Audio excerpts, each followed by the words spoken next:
வணக்கம். 3வது வாரமாக திருச்சி கரூர் சாலையில பயணிச்சுக்கிட்டு இருக்கோம். இங்க போகும்பொழுது கரும்பு ஆஞ்சநேயரை மறுபடியும் தரிசிக்கும் வாய்ப்பு கிடைச்சிது. இன்னைக்கு ஒரு சோலோ ட்ரிப்பா கார்ல போயிட்டுருக்கேன். காரணம் கொங்கு நாட்டில் பாடல் பெற்ற சிவன் கோயில்கள், அதாவது ஒரு 4 கோயில்களை இன்னைக்கு பார்க்கணும் அப்படிங்கிற ஒரு குறிக்கோளோட பயணம் செய்து கொண்டிருக்கின்றேன். கரூர் இப்போ நெருங்கிட்டு இருக்கிறோம். இப்போ நாம் பார்க்குற இந்த இடத்த ஏற்கனவே அந்த போன பதிவுகளில் பார்த்துருக்கோம். இடதுபுறமாக நம்ம சர்வீஸ் ரோட்டில் போனோம்னா கரூர் மாவட்டத்தில் உள்ள வெஞ்சமாங்கூடலூர் அப்படிங்கிற தலத்துக்கு போகலாம். அப்புறம் கரூருக்குள்ளே பசுபதீஸ்வரர் கோயில் இருக்குது. இப்போ நான் வலதுபுறம் திரும்பி கோவை ரோட்டில் போக போகிறேன். தமிழகத்தில் உள்ள பாடல் பெற்ற 274 சிவன் கோயில்களையும் பார்க்கணுங்கிறது தான் ஒரு குறிக்கோள். அது மாவட்ட வாரியாக பிரித்து இப்போ அதை ஒன்று ஒன்றா பார்த்துட்ருக்கோம். இப்போ கோவை ரோட்டில் திரும்பி காங்கேயம் மார்க்கமாக போயிட்டு திருமுருகன் பூண்டி அப்படிங்கிற இடத்த நோக்கி தான் நாம் இப்போ பயணிச்சிட்ருக்கோம். காங்கேயம்லேருந்து சிவன்மலை, ஊத்துக்குழி இதெல்லாம் தாண்டி திருமுருகன் பூண்டி அப்படிங்கிற ஊர் வரும். இப்போ நாம் திருமுருகன் பூண்டி என்ட்ராகிட்டுருக்குறோம். இந்த கோயில் நம்ம போகிற இந்த டைரெக்ஷன்லேயே வலதுபுறத்தில் அந்த கோயிலுடைய காம்பவுண்ட் இப்போ நமக்கு தெரிய ஆரம்பிக்கும். அந்த காம்பவுண்டு தாண்டி வலதுபுறம் நமக்கு யூட்டர்ன் எடுத்தோன்னா அந்த கோயிலுடைய பிரதான வாசலுக்குள்ளே நாம் நுழையலாம். அங்கே பார்க்கிங் ஸ்பேஸ் இருக்குது. நான் இங்கேயே என்னோடய காரை நிறுத்திட்டு அப்படியே நடந்து போனேன் அந்த இடம். இப்போ நாம் அந்த நுழைவாயிலெலாம் அங்கேருந்து பார்க்கலாம். காங்கேயம்லேருந்து வரும்பொழுது வலதுபுறம் திரும்பணும். அந்த யூட்டர்ன் இடத்த இப்போ நம்ம பார்த்தோம். கோயிலுடைய பிரதான வாசல் இது. திருமுருகன் பூண்டி அப்படிங்கிற இந்த தலம் திருப்பூர் மாவட்டத்தில் வருது. இங்கிருந்து சுமார் 5 கிலோமீட்டர் தொலைவில் திருப்பூர் மாவட்டத்தில் உள்ள அவினாசி அப்பர் கோவில் நாம் அடுத்து பார்ப்போம். இந்த 2 கோவில்கள் தான் திருப்பூர் மாவட்டத்தில் பாடல் பெற்ற சிவன் கோவில்கள். இப்போ நாம் அந்த பார்க்கிங் ஸ்பேஸை கடந்து வந்தோம்னா இந்த ஏரியாவை பார்க்கலாம். கோயிலுடைய இந்த மூலஸ்தானம்குள்ளே போகிற அந்த நுழைவாயில் இது.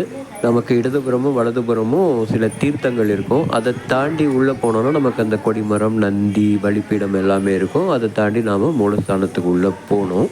கோவில் திறந்திருக்கும் நேரம் மற்றும் மற்ற விவரங்கள் பார்க்கலாம். இந்த தலம் சுந்தரரால் பாடல் பெற்ற ஒரு தலம். அந்த சுந்தரர் பாடிய அந்த பதிக்கப்பட்ட அந்த கல் தான் நாம் இப்போ பார்க்குறோம். நான் வந்த நாள் ஒரு முகூர்த்த நாள். இங்கே ஒரு திருமணம் ஆக்சுவலாக நடந்துக்கிட்டு இருந்தது. இங்கே இருக்கும் மூலவர் பெயர் திருமுருகநாத சுவாமிகள். அம்மன் ஆவுடை நாயகி மற்றும் மங்களாம்பிகை என்கின்ற பெயரில் அழைக்கப்படுறாங்க.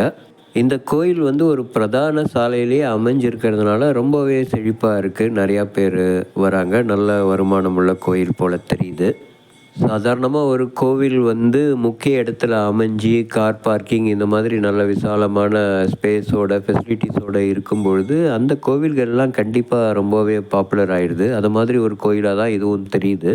அதே சமயத்தில் இந்த கோயிலுடைய பழமையையும் நம்மளால் உணர முடியுது. காரணம் சுந்தரர் இந்த தலத்தில் பாடல் பாடியிருக்காரு அப்படின்னு சொல்லும்பொழுது அவர் வாழ்ந்த காலங்கள் 8ஆம் நூற்றாண்டு. அப்போ கிட்டத்தட்ட ஒரு 1200 வருடங்களுக்கு மேல் கண்டிப்பாக ஒரு பழமையான தலமாக இது இருக்கணும்.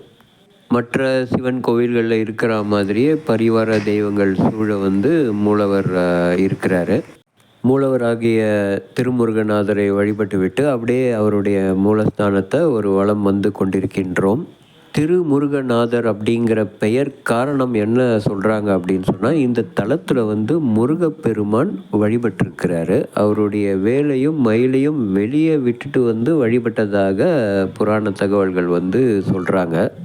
நான் போன நிறைய பாடல் பெற்ற தலங்களில் பார்த்திங்கன்னா முருகப்பெருமான் வணங்கி இருக்கிறாரு. இங்கே முருகப்பெருமான் வணங்கியதற்குரிய காரணம் அவர் தெய்வமாக இருந்தாலும் அவர் சில அசுரர்களை சம்ஹாரம் பண்ணும்பொழுது அவருக்கு பிரம்ம ஹத்தி தோஷம் பிடிக்குது.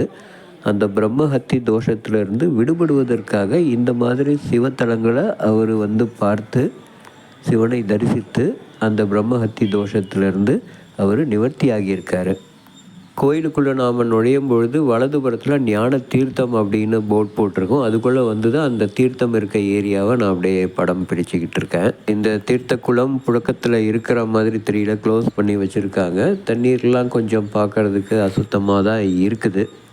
முருக பெருமான் மட்டுமல்லாது துர்வாச முனிவரும் இந்த தலத்தில் வந்து வழிபட்டிருக்காரு. அவர் கற்பக உலகத்திலிருந்து மாதவி என்னும் மரத்தை இந்த தலத்துக்கு கொண்டு வந்ததாக ஒரு தொன்னம்பிக்கை இருக்குது.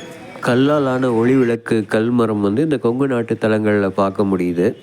கோயில் என்ட்ரன்ஸ் நுழைஞ்சி நாம் அந்த பார்க்கிங் இதெல்லாம் கிராஸ் பண்ணி வரும்பொழுது நமது இடதுபுறம் இந்த விநாயகர் சன்னதி இருக்கும். அதை சுற்றி இங்கே யார் யார் வந்து இங்கே வழிபட்டாங்க அப்படிங்கிற இந்த டீட்டெயில்ஸ் போட்டிருக்காங்க. இங்கே முருகப்பெருமான் பிரம்மஹத்தி தோஷம் பெற்று இங்கே வந்து வணங்கியிருக்கிறதா போட்டிருக்கு.